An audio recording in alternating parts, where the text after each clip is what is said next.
ফকির লালন কয় জাতের কি রূপ, ফকির লালন কয় জাতের কি রূপ, দেখলাম না এই নজরে, দেখলাম না এই নজরে, সব লোকে কয় লালন কি জাত সংসারে, সব লোকে কয় লালন কি জাত সংসারে, সুন্নত দিলে হয় মুসলমান, বলো নারী জাতের কি হয় বিধান, বাউন চিনি পইতে প্রমাণ, বাউন চিনি পইতে প্রমাণ, বাউনি চিনি কিসেরে, বাউনি চিনি কিসেরে, সব লোকে কয় লালন কি জাত সংসারে।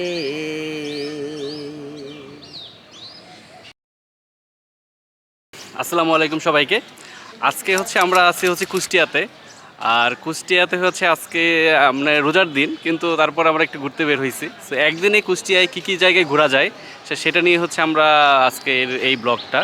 সো আজকে আমরা চেষ্টা করব কুষ্টিয়ার বিভিন্ন জায়গায় এক্সপ্লোর করার জন্য। সো আমরা এখন আছি লালন শাহর মাজারে। পিছনে দেখতে পারতেছেন, এটা লালন শাহর মাজার। আর এটা পড়ছে কুষ্টিয়া শহর থেকে কাছেই, ছেউরিয়া নামক একটা জায়গায়। তো লালন শাহ ছিলেন একজন আধ্যাত্মিক কবি। তো উনি ওনার আখড়াটা আসলে এখানে ছিল। আর পাশেই বয়ে গেছে আমরা দেখতেছি কালী নদী। তো এই কালী নদীর এই পারেই ওনার আখড়াটা ছিল। তো আমরা এখন লালন শাহর মাজারটা ঘুরে দেখব, একটু গান টান শুনবো।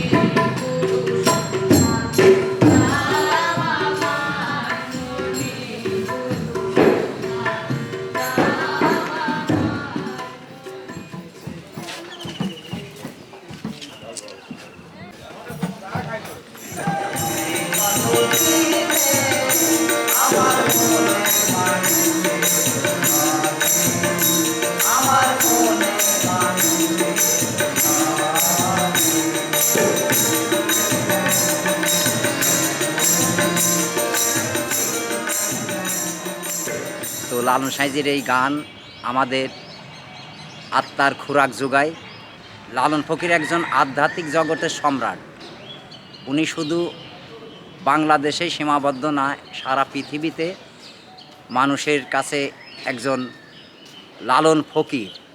বসন্ত রোগ অবস্থায় এই কালী নদীতে আসলেন। সেই আমলে এটা কুষ্টিয়া জেলা না, তখন নদিয়া জেলা। সেই আমলে টাইটেল পাস মাওলানা এই পাড়ারই ছেলে। তো উনি বসন্ত রোগ অবস্থায় ওনাকে তুলে নিয়ে আসে, সেবা করার পরে সুস্থ হলো। সুস্থ হওয়ার পরে এখানে একটা উলুখাড়ের ছনের ঘর করে দেয়, সেই ঘরে অবস্থান করতেন। তারপর পাকিস্তান পিরিয়ডে আইসে মুনাম খান গভর্নর, তখন এই লালন মাজারটা করে।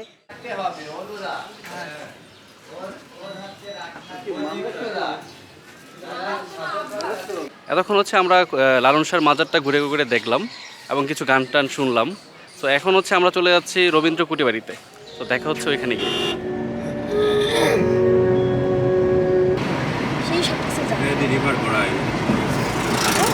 নদী বালুতে আত্মা পাতার সংঘর্ষ খেলে নাকি।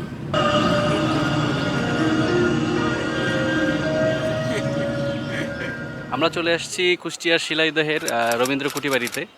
তো রবীন্দ্রনাথ ওনার জীবনকালে অনেকটা সময় এখানে কাটাইছে। ওনার বিখ্যাত বিখ্যাত যে লেখাগুলো আছে ম্যাক্সিমাম এখানে বসে লিখছে আর কি। এখানে ভিতরে ছবি তোলা নিষেধ, তাই আমরা ওটার উপর সম্মান জানিয়ে ভিতরে কোনো ফুটেজ নিচ্ছি না।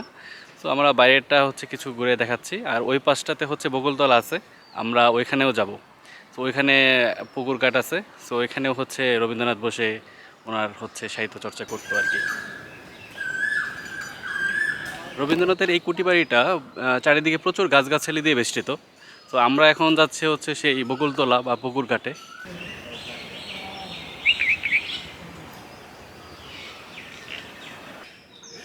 এই সেই পুকুর ঘাট আর এই সেই বকুল গাছ। রবীন্দ্রনাথের সেই বিখ্যাত গান যেদিন পড়বে না মোর পায়ের চিহ্ন, এই কবিতাটাও এইখানে বসেই লেখা হয়েছিল। এছাড়া গীতাঞ্জলি থেকে শুরু করে বেশ কিছু কাব্যগ্রন্থ উনি এখানে বসে লিখছে।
ঘুরতে ঘুরতে আমরা এখন চলে আসছি পাকশি রেলওয়ে স্টেশনে।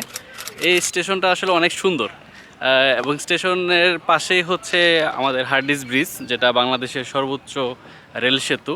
এই স্টেশনটা একটু অদ্ভুত, রেল লাইনটা আমরা যেখানে হাঁটতেছি এটা হচ্ছে একটু উঁচুতে, আর স্টেশনটা এই যে একটু নিচে, এই জায়গাটা হচ্ছে স্টেশন, আর উপরে হচ্ছে প্ল্যাটফর্মটা।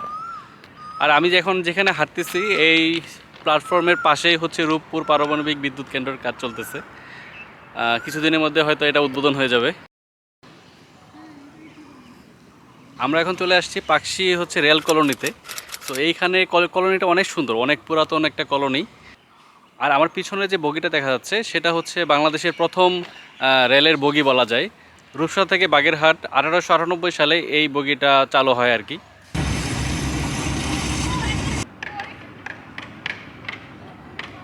রেল কলোনি থেকে আমরা হচ্ছে পদ্মার পাড়ে চলে আসছি, আর এখন আসি হচ্ছে একদম হার্ডিস ব্রিজের নিচে। আমার উপরে হচ্ছে হার্ডিস ব্রিজ, এই পাশে হচ্ছে লালন শাহ সেতু, আর এই পাশে হচ্ছে রূপপুর পারমাণবিক বিদ্যুৎ কেন্দ্র।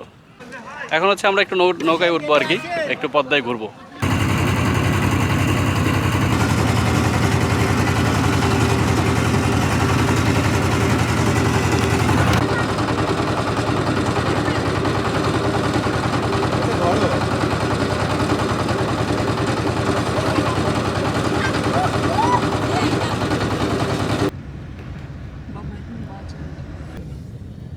এটা তো পুরাই রাশিয়ার।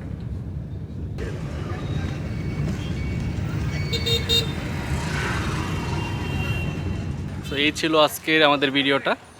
এখন হচ্ছে আমরা আছি হচ্ছে কুষ্টিয়ার হচ্ছে ড্রাইভার হোটেল বলে এই জায়গাটাকে।